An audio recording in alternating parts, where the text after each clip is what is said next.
Hola hermanos, hermanas, buenos días, que Dios les bendiga, les saludo con la paz del Señor Jesucristo y estamos hoy día ya en nuestro último día devocional de esta semana y estamos obviamente reflexionando en la oración, en la primera oración del apóstol Pablo en la carta a los Efesios.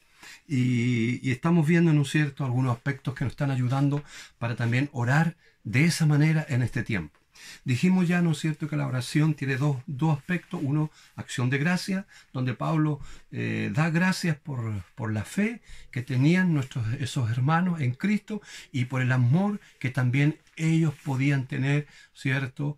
Ese amor de Dios que es tan importante también para la iglesia. Y ellos tenían esas dos características, la fe y el amor. Pero también encontramos la petición.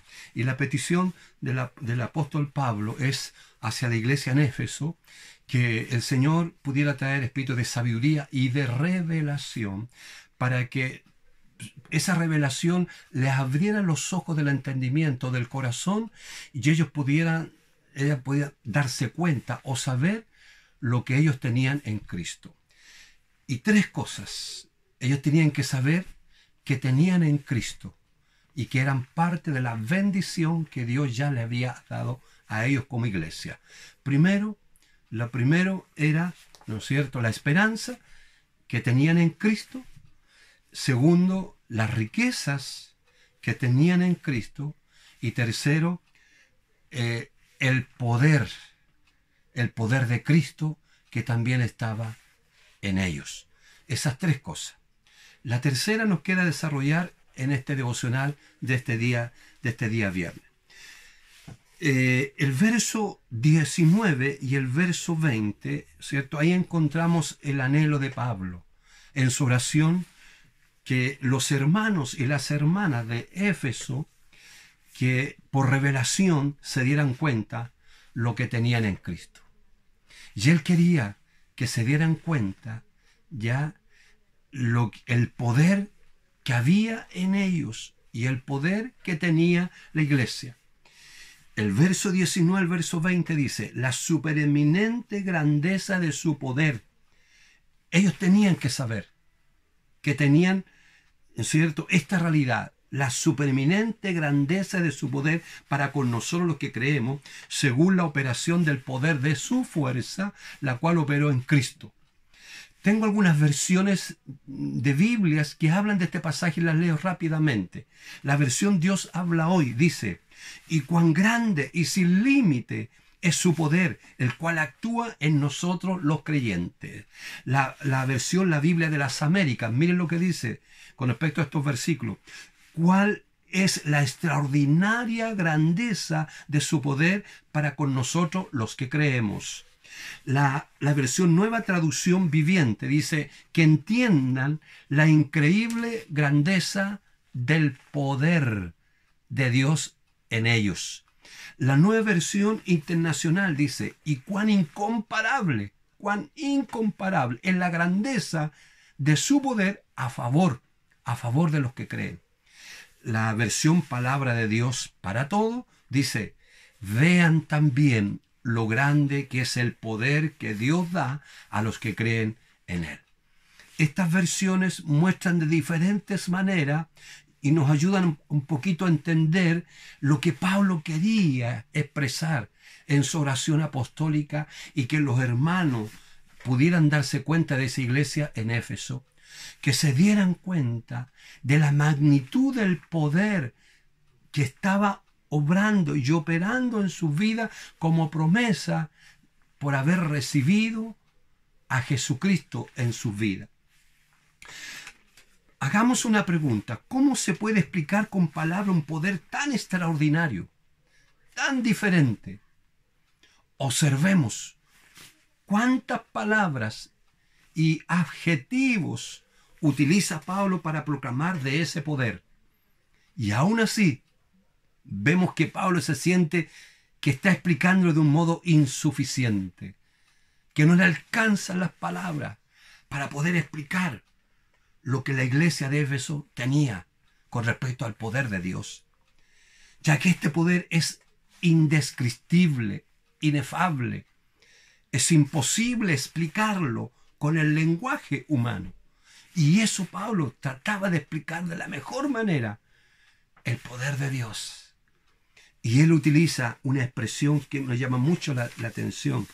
Dice, la supereminente grandeza de su poder. Él dice, la grandeza del poder, pero queda corto.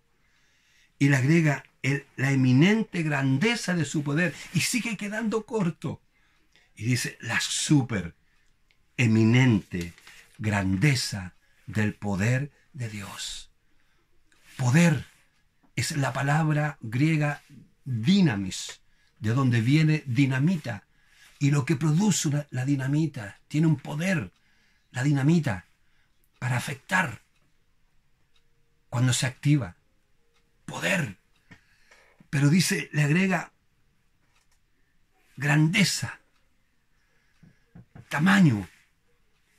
Gigantesco es el poder de Dios. Es mega poder. Tiene que ver con extensión, tiene que ver con abarcar todo. Alcanza a todo ese poder. Por eso dice el poder, la grandeza del poder. Pero dice también eminente, que es un poder distinguido, diferente, que solo es el poder de Dios. Es de Dios ese poder que estaba obrando en la vida y en la iglesia en Éfeso. Y también habla de supereminente grandeza, hiper, sobresaliente, superior, algo elevado, algo grande. Es el poder de Dios. Por eso trata de explicarlo. Y él dice, la supereminente grandeza del poder de Dios. Y no tiene nada que ver con Superman, con los supermercados que los conocemos. El poder de Dios es grande. El poder de Dios es poderoso. Es extraordinario. Y a ese poder tenemos que creer. Y eso no es fantasía. Eso no es del lenguaje común y cotidiano.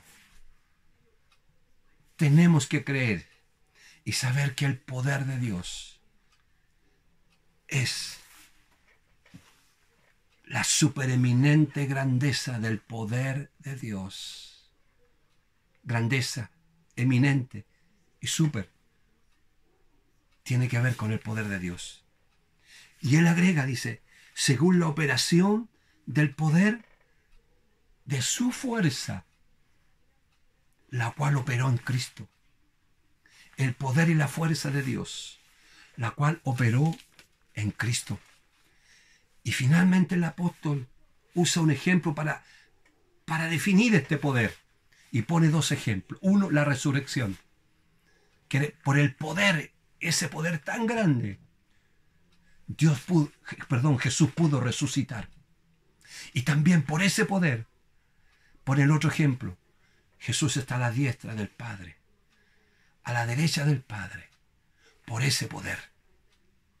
El poder que actúa en nosotros, los que creemos, es el mismo que operó en Cristo resucitándole y sentándole a la diestra de Dios. Y por eso Pablo ora, para que tengan revelación y sepan que ese mismo poder está con ellos. ¿Conocemos el poder que hay en nosotros? Para muchos, la vida cristiana es como avanzar contra la corriente, con un bote a remo.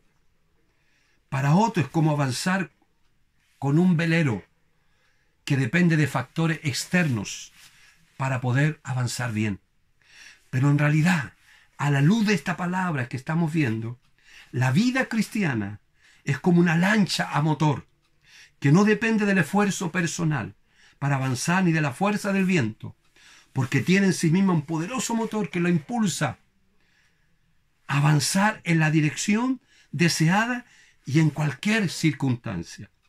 Siguiendo la metáfora, el mismo motor que el Padre colocó en Cristo al resucitarle de entre los muertos y sentarlo a la diestra de Él, es el que puso en nosotros, es el que puso en su iglesia. Pero las llaves para este motor es la fe, es creer en ese poder de Dios. Dependiendo de ese poder, podemos amar, perdonar, ser pacientes, servir, hacer todas las cosas, hacer la voluntad de Dios, aun en los momentos más difíciles, aun de problemas, podemos hacer la voluntad de Dios y cumplir el propósito eterno de Cristo en nuestra vida a través de ese poder. Termino este primer video. ¿Cuáles son las 3 cosas que debemos saber? La esperanza, la riqueza y el poder que está en Cristo. ¿Dónde están esas 3 cosas? En la iglesia. Cuando dice su poder y su fuerza, verso 19, ¿a quién se refiere? A Jesucristo. El poder y la fuerza de Cristo está en su iglesia. ¿Y cuál es la clave? Para que ese poder opere en nosotros, es creer. Es creer. Es creer. Tenemos que creer, hermanos. Amén.